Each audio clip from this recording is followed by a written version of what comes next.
तो America deal चाहता है या जंग चाहता है? जी हां, पीछे कुछ घंटों में यानी 24 से 36 घंटों में जिस तरह से अमेरिका ने हमले ईरान पर किए, उसके बाद तो यही लगता है कि क्या वाकई अमेरिका बातचीत चाहता है या फिर वो शुरुआत से मन बनाकर उसने रखा है कि वो ईरान पर हमले करेगा, वो जंग की तरफ आगे बढ़ेगा। नमस्कार, मैं हूं नीलू।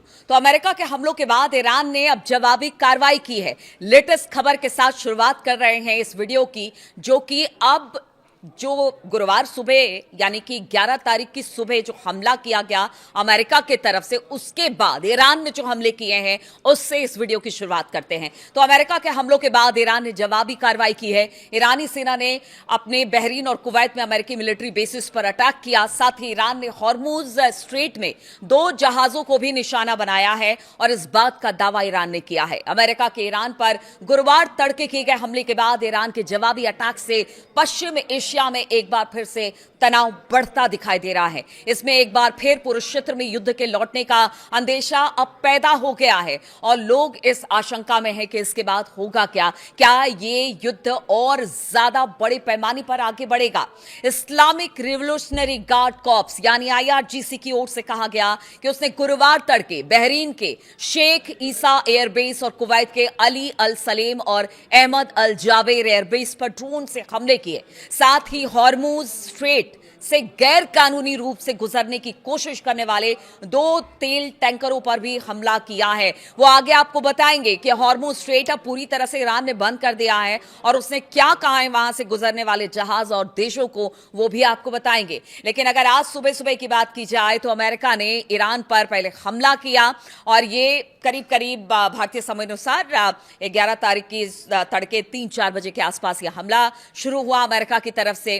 बताया जा रहा है कि एक द्वीप अमेरिकी सेंट्रल कमांड ने कहा कि ईरान के कई ठिकानों पर हमले किए जा रहे हैं। इस बात को बिल्कुल एकदम खुले तौर से उसने कहा है और कमांड ने कहा कि ये हमले ईरान की बिना वजह और लगातार आक्रामकता का जवाब देना, मतलब सेंट्रल जो कमांड फोर्स है उसने बताया है। अमेरिकी सेना ने हमले का नया दौर डोनाल्ड ट्रंप की उस चेतावनी के बाद शुरू किया जिसमें उन्होंने कहा था कि रुकी हुई बातचीत के लिए तेहरान को कीमत चुकानी पड़ेगी। यानी पहले डोनाल्ड ट्रंप ने कहा था कि देखिए, बातचीत को लंबा खींचा जा रहा है ईरान की तरफ से। अगर ये बातचीत इसी तरह से लंबी खींची जाती है और ईरान किसी मुद्दे पर नहीं पहुंचता है तो फिर इसका खामियाजा ईरान को उठाना पड़ेगा। और डोनाल्ड ट्रंप की इसी धमकी के बाद जबरदस्त तरीके से अमेरिका की तरफ से ईरान पर हमले किए गए। दोनों ओर से बढ़ते हमलों से युद्ध खत्म होने की कोशिशों के पटरी से उतरने का खतरा पैदा हो गया है और पूरे मिडिल ईस्ट में इस वक्त तनाव की स्थिति है। अलग अलग देशों में जहां पर अमेरिकी बेसिस है वहां पर अब देखा जा रहा है कि किस तरह से हमले ईरान कर रहा है। लेकिन अगर सेंट्रल कमांड यानी अमेरिकी सेंट्रल कमांड की बात की जाए तो उसने सोशल मीडिया पर एक पोस्ट में कहा कि कमांड इन चीफ के निर्देश पर यूएस सेंट्रल कमांड की फोर्स ने आज शाम ईरान के कई ठिकानों पर अतिरिक्त आत्मरक्षा हमले शुरू किए हैं और यह हमले ईरान की बिना वजह और लगातार जारी आक्रामकता के जवाब में दिए जा रहे हैं। यानी अमेरिका का कहना है कि पहले उसने मारा, उसके बाद हमने उसका जवाब दिया है। लेकिन आप समझिए, एक हेलीकॉप्टर के गिरने के बाद जिसकी तस्दीक डोनाल्ड ट्रंप ने पहले यह कही थी कि हो सकता है कि किसी तरह से कोई खराबी आ गई हो, दोनों जो उसमें पायलट थे उनको बचा लिया गया, फिर अचानक ऐसा क्या हुआ कि उन्होंने हमला कर दिया ईरान पर। अब कह रहे हैं कि ईरान ने हमला किया और उसी का जवाब दिया जा रहा है। अमेरिकी हमलों की यह सिलसिला बहरीन, कुवैत और जॉर्डन में अमेरिकी सैनिक ठिकानों पर ईरानी हमलों के कुछ घंटे बाद शुरू हुआ। हमने देखा कि कल किस तरह से करीब 21-22 ठिकानों पर अमेरिका का हमला किया गया ईरान की तरफ से और इस हफ्ते ये तीसरी बार है जब एक दूसरे पर हमले ने 2 महीने के सीजफायर को की परीक्षा ली है। यानी ऐसा लगा कि अब खत्म कि तब खत्म, बातचीत खत्म, युद्ध शुरू। ये तीसरी बार है जबकि इतना बड़ा हमला एक दूसरे की तरफ अमेरिका और ईरान कर रहा है। अगर हॉर्मुज स्ट्रेट की बात की जाए तो इसके पास अमेरिकी सेना के एक हेलीकॉप्टर गिरने के बाद ये सब कुछ शुरू हुआ। जैसा मैं आपको बता रही थी कि ईरान ने जो बताया गया कि अमेरिका की तरफ से कि उनका एक शाही ड्रोन आया और हमारे अपाचे हेलीकॉप्टर को गिराकर चला गया, जिसका जवाब अब दिया जा रहा है। और इसी से ये कहते हैं ना कि चिंगारी का काम इस हेलीकॉप्टर ने किया और उसके बाद हालात अब हाथ से निकलते दिखाई दे रहे हैं। ईरान की रिवोल्यूशनरी गार्ड यानी कि आईआरजीसी ने बुधवार को कहा था कि उनकी ओर से जॉर्डन में एक अमेरिकी सैन्य अड्डे सहित खाड़ी देशों के 22 ठिकानों पर मिसाइल और ड्रोन हमले किए गए।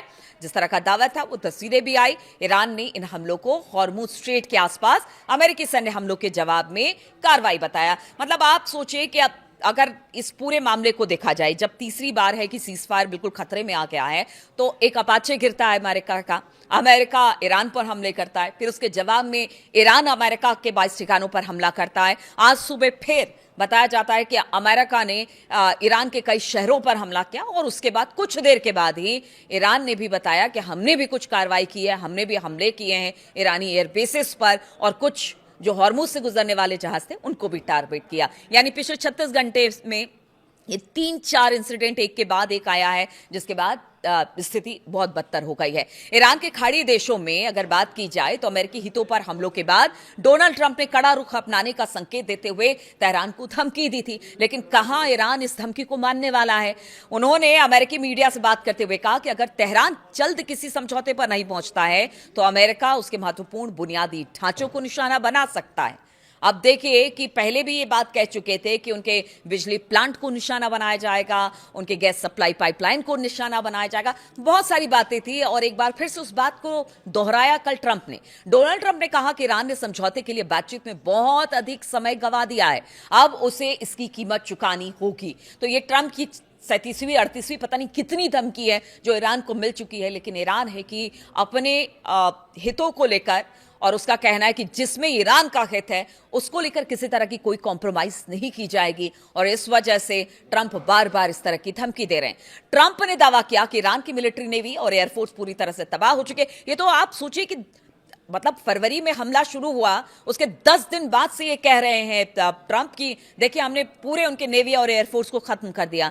फिर आखिर कहां से इतनी ताकत ईरान जुटा रहा है कि आपके एयरबेसेस को निशाना बना रहा है? इस बात का भी जवाब ट्रंप को देना होगा कि आखिर क्या वजह है कि इस तरह से पूरी दुनिया को आपने युद्ध में झोंक रखा है और समय समय पर जब भी इस तरह से युद्ध की स्थिति बनती है तो उसके बाद पूरी दुनिया हिल जाती है। ईरान को ट्रंप की धमकी के कुछ घंटे बाद ही अमेरिकी सेना ने हवाई हमले शुरू कर दिए। दूसरी ओर अगर ईरान की बात की जाए तो ईरान लगातार कहता रहा है कि वो अमेरिका के हमलों और धमकियों से नहीं झुकेगा। ईरान ने अमेरिका की किसी भी सैन्य कार्रवाई का जवाब देने की बात कही है और वो अब भी दे रहा है। अभी तक उसने ऐसा करके दिखाया है, उसने हर हमले का जवाब हमले से दिया है। ऐसे में दोनों देशों के बीच बातचीत के जरिए समाधान की उम्मीद अब फीकी पड़ती दिखाई दे रही है। ईरान के राष्ट्रपति मसूद पेजेश्कियान की बात करें तो उन्होंने एक्स पर एक पोस्ट किया। उन्होंने लिखा कि जरूरी इंफ्रास्ट्रक्चर लोगों के जीवन रेखा होती है, ट्रांसपोर्ट नेटवर्क से लेकर बिजली और पानी इंडस्ट्री तक लोगों को निशाना बनाने की धमकी ताकत का प्रदर्शन नहीं बल्कि किसी देश के संकल्प के सामने हताशा की निशानी है। यानी वो अमेरिका को हताश बता रहे, ट्रंप को हताशा में उठाया हुआ कदम बता रहे हैं जो अमेरिकी हमला कर रहा है ईरान पर, या फिर उनके बेसिक इंफ्रास्ट्रक्चर को निशाना बनाने की ट्रंप बात कर रहे हैं, उसको पेजेश्कियान ने हताशा बताया है अमेरिका के। तो इधर अमेरिका की धमकी का जवाब दिया जा रहा है और अब खबर मिल रही है कि ईरान ने हॉर्मुज स्ट्रेट को पूरी तरह से बंद कर दिया है। ईरान के शीर्ष संयुक्त सैन्य कमान ने गुरुवार को इसका ऐलान कर दिया। ईरानी सेना ने कहा कि किसी भी तेल टैंकर या फिर कमर्शियल जहाज को इस समुद्री गलियारे से जाने की अब बिल्कुल इजाजत नहीं दी जाएगी। तो देखिए लग रहा था कि यहां से हालात बेहतर होंगे, दुनिया भर में जो गैस और तेल की किल्लत है वो खत्म होगी, धीरे धीरे कर एक कॉरिडोर बनाकर जहाजों को जाने का रास्ता दिया जा रहा था। लेकिन ट्रंप और अमेरिका के हमले के बाद अब पूरी तरह से आईआरजीसी ने कह दिया है कि ये जो हॉर्मुज स्ट्रेट है ना, जहां से आप अपने तेल और गैस के जहाज लेकर जाते हैं, वो बिल्कुल बंद कर दिया जाएगा। अब वो किसी के लिए नहीं खुलेगा। कमान की ओर से जारी बयान में कहा गया कि जो जहाज हॉर्मुज से गुजरने की कोशिश करेगा उसको निशाना बनाते हुए गोली चलाई जाएगी, और ऐसे में यहां से गुजरने वाले जहाजों की सुरक्षा की जिम्मेदारी खुद उन देशों की होगी जिनके जहाज यहां से निकलेंगे। अमेरिका के हमलों के बाद ईरान ने हॉर्मुज स्ट्रेट को बंद करने की अब पूरी तरह से घोषणा कर दी है, जिससे अब पश्चिम एशिया में युद्ध फिर से फैलने के संकेत अब साफ तौर से दिखाई दे रहे हैं, और साथ ही साथ तेल और गैस की कीमतों में उछाल आने का खतरा पैदा हो गया है। हॉर्मुज बंद होने से दुनिया के बड़े हिस्से में खाड़ी देशों से तेल और गैस की आपूर्ति जो होती है वो पूरी तरह से रुक जाएगी। भारत भी इसमें सीधे तौर पर प्रभावित होता दिखाई देगा। ऐसे में भारत में तेल गैस संकट अब आने वाले दिनों में हो सकता है कि अगर यहां से स्थिति नहीं सुधरी तो फिर और बढ़ सकता है। अमेरिकी सेना ने बुधवार रात को ईरान के खिलाफ नए सिरे से हमले शुरू किए। ईरानी मीडिया ने बताया कि देश के दक्षिण में हॉर्मुज स्ट्रेट के पास धमाके हुए। दक्षिण बंदरगाह शहर बंदर अब्बास, केशम द्वीप, मिनाब, सिरेक शहरों में धमाकों की आवाज सुनी गई और इसके बाद ईरान ने हॉर्मुज बंद करने और हमले का जवाब देने की बात कही है और वो हमले इस वक्त हो रहे हैं। ईरान की ओर से इससे पहले खाड़ी देशों में अमेरिकी ठिकानों पर हमले किए गए थे। ईरान के विदेश मंत्रालय ने कहा कि खाड़ी में उसके पड़ोसी देशों की अमेरिका और इजरायली हमलों को रोकने की कानूनी और नैतिक जिम्मेदारी है। आप चाहिए तो रोकिए, यानी जितने अरब देश हैं उनसे ईरान कह रहा है कि आपकी जिम्मेदारी है। अगर यहां हालात बिगड़ते हैं तो उसमें साफ तौर से आप जिम्मेदार होंगे, क्योंकि अमेरिका के एयर बेसिस आप ही के देश में है। खाड़ी देशों को अपनी जमीन या सुविधाओं का इस्तेमाल ईरान के खिलाफ होने से रोकना होगा, तभी जाकर कुछ फैसला हो सकता है इस युद्ध का। ईरान ने हॉर्मुज बंद करने का ऐलान अब कर दिया है। वहीं दूसरी ओर अमेरिकी सेना का कहना है कि कमर्शियल जहाज हॉर्मुज स्ट्रेट से गुजरना जारी रखे हुए हैं। अमेरिकी सेना ने एक्स पर कहा कि हॉर्मुज से जहाजों का आना जाना जारी है, लेकिन ईरान ने जो कहा है उसके बाद क्या। और कल जिस तरह से कुछ जहाजों को टारगेट, यानी आज तड़के जिस तरह से अमेरिका का हमला हुआ उसके बाद हॉर्मुज को बंद करने की ईरान ने बात कही और साथ ही साथ कुछ जहाजों को टारगेट करने की बात भी कही है। तो ऐसे में क्या अमेरिका इन जहाजों को सुरक्षित रख पाएगा? क्या उनकी बात पर भरोसा करके बाकी देश अपने जहाज यहां से गुजार पाएंगे? लगता तो ऐसा कुछ नहीं है, भले अमेरिका दावा कितना भी कर ले, लेकिन स्थिति इस वक्त विकट है, विकराल है। इसलिए बार बार कहा जा रहा है कि क्या वाकई ट्रंप बातचीत चाहते हैं या जंग ही एकमात्र विकल्प अमेरिका के सामने है। वो सिर्फ समय को आगे बढ़ा रहे हैं। अंतिम तो निर्णय उनका यही होगा कि ईरान पर हमले कर दिए जाए, लेकिन ईरान तो ईरान है, उसने साफ तौर से कह दिया है अंतिम व्यक्ति जब तक ईरान का जिंदा रहेगा तब तक ईरान पर कोई हमला नहीं कर सकता है। तब तक हम लड़ते रहेंगे। आप लड़िए हमसे, हम वो पूरी ताकत के साथ लड़ेंगे।